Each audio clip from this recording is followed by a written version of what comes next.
তোমার মাকে বাড়ি থেকে বের করো, তা না হলে আমি বাড়ি ছেড়ে চলে যাব। রোজ রোজ এত চিংড়ি কোত্থেকে আসবে? রাগ করছো কেন? উনি তো আমার মা, শুধু তো চিংড়িই খেতে চায়।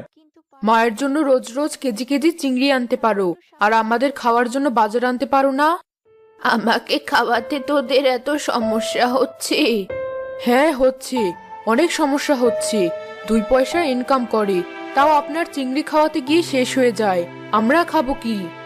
বাবা, তুই আমাকে চিংড়ি খাওয়াতে গিয়ে গরিব হয়ে যাচ্ছিস, নিজের বউ ছেলেকে খাওয়াতে পারছিস না। আমায় আগে বলবি না? আরে মা, রাগ করো না। আজ আমার কাছে টাকা ছিল না, বাজার করতে পারিনি, তাই অমন করছে। টাকা না থাকলে মায়ের জন্য চিংড়ি আনলে কিভাবে? আমরা তো নুন জাল দিয়ে ভাত খেতে পারবো, মা তো চিংড়ি ছাড়া কিছু দিয়ে ভাত খায় না। বৌমা, তুমি আর আমার ছেলেটার উপরে চেঁচিও না। আমি বাড়ি ছেড়ে চলে যাচ্ছি। সে কি মা, তুমি কোথায় যাবে? যেদিকে চোখ যায় যাব, আমাকে নিয়ে তোদের আর ভাবতে হবে না। যান, আমাদের একটু মুক্তি দিন।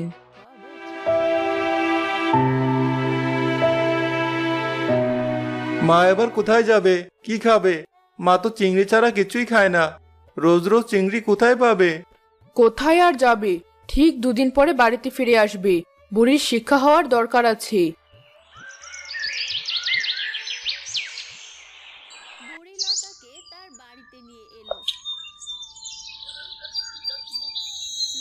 বাড়ি থেকে তো দেমাগ দেখিয়ে চলে এলাম, এবার আমি কোথায় যাব? খাবো কি? চিংড়ি ছাড়া তো আমি অন্য কিছু দিয়ে একদম ভাত খেতে পারি না। এবার মনে হচ্ছে না খেয়ে মরতে হবে আমায়।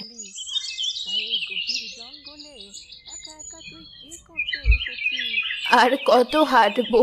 খুব তৃষ্ণা পেয়েছে, সহ্য করতে পারছি না। সামনে এই ঘরটাতে গিয়ে দেখি, কেউ থাকলে জল দিতে বলবো।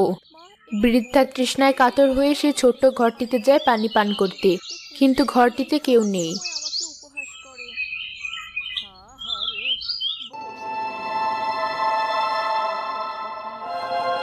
মনে হচ্ছে এখানে কেউ থাকে না। এক কাজ করি, আমি এই ঘরেই থাকা শুরু করি। মনে হচ্ছে এর ভিতরে জল আছে, খুব তৃষ্ণা লেগেছে, একটু পানি খেয়ে নেই।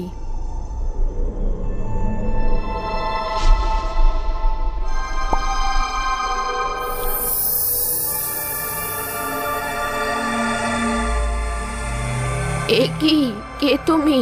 এতটুকু বোতলের মধ্যে কিভাবে ছিলে? আমাকে মুক্ত করার জন্য ধন্যবাদ বুড়িমা। আমি এক পরী, পৃথিবীর বাইরে 7 আসমানে আমার বাস। আমাকে দয়া করে কিছু করো না, আমি এখান থেকে চলে যাচ্ছি। আমাকে মেরো না, আমি শুধু পানি খেতে এসেছিলাম। ওদিকে বুড়ির ছেলে আর নাতি তাকে সব জায়গায় পাগলের মতো খুঁজতে থাকে। বউ রাগ করে কি না কি বলেছে, মায়াতে বাড়ি ছেড়ে চলে গেল, এখন মাকে কোথায় খুঁজবো? বাবা, নাতি কি সত্যি বাড়ি ছেড়ে চলে গেল? তাই তো মনে হচ্ছে, তোর মার কারণে আমার মা চলে গেল। সেই কখন থেকে খুঁজে চলেছি, জঙ্গলে কত গভীরে চলে আসলাম, দাদির তো কোনো নামই নেই। না জানি না খেয়ে কোথায় পড়ে আছে, কি যে করি। দাদি তো চিংড়ি পাগল, চিংড়ি ছাড়া কিছু দিয়ে ভাত খায় না। এই জঙ্গলে চিংড়ি পাবে কোথায়, আর ভাতই বা কোথায় পাবে? চুপ করতো, দেখ আশপাশ কোথাও তোর দাদিকে দেখতে পাস কিনা।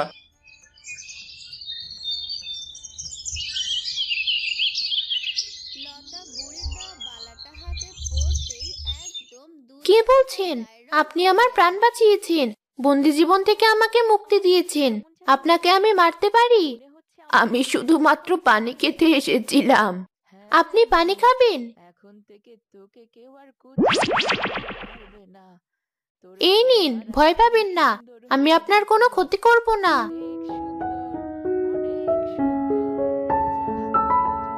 ধন্যবাদ তোমাকে মা, আমাকে পানি পান করালে। আমি তো শুধু পানি পান করিয়েছি, আপনি তো আমাকে 100 বছরের বন্দি জীবন থেকে মুক্তি দিলেন। তুমি এই বোতলে কিভাবে বন্দি হলে? আমি পৃথিবীতে ঘুরতে এসেছিলাম, তখন এই বাড়িতে থাকা এক শয়তান জাদুকর আমাকে ধরে নিয়ে আসে, কারণ সে আমার জাদু শক্তির মাধ্যমে পুরো পৃথিবী রাজত্ব করতে চেয়েছিল। কিন্তু সে জাদুকর কোথায়?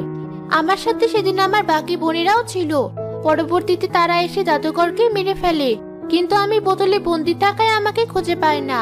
তারা সবাই পরিরাজ্যে ফিরে যায়। তুমি তো এখন মুক্ত, তাহলে ফিরে যাও পরিরাজ্যে। হ্যাঁ যাব, কিন্তু বুড়িমা আপনি ঘন জঙ্গলে কি করছেন? কোথায় যাচ্ছিলেন আপনি? আমাকে ছেলের বউ বাড়ি থেকে চলে যেতে বলেছে, তাই চলে এসেছি। জানি না কোথায় যাব। আপনি তাহলে এই ঘরটিতে থাকুন, এখানে কেউ থাকে না। তাই ভাবছি এখানেই থেকে যাব।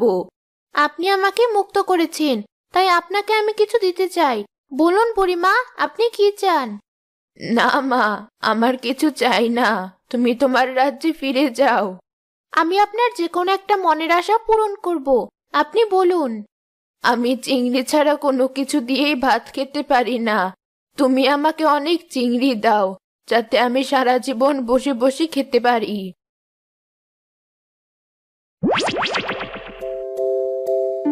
আমি তো আপনাকে এত চিংড়ি দিতে পারবো না, তবে এই নিন, এই 2টা চিংড়ি রাখুন। এই 2টো চিংড়ি দিয়ে তো আমার একদিনও হবে না।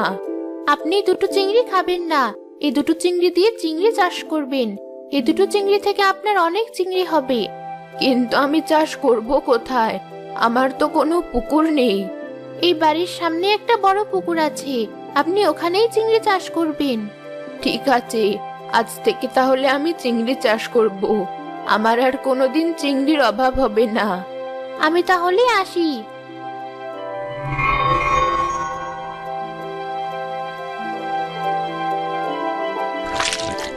এই পুকুরে চিংড়ি চাষ করে আমি খুব ভালোভাবে চলতে পারবো।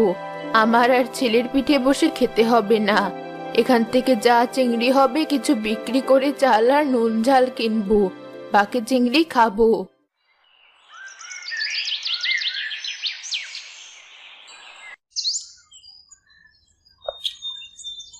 বাবা, ওই দেখো দাদি একটা বাড়ির সামনে পুকুর পাড়ে বসে আছে। তাই তো, চল চল।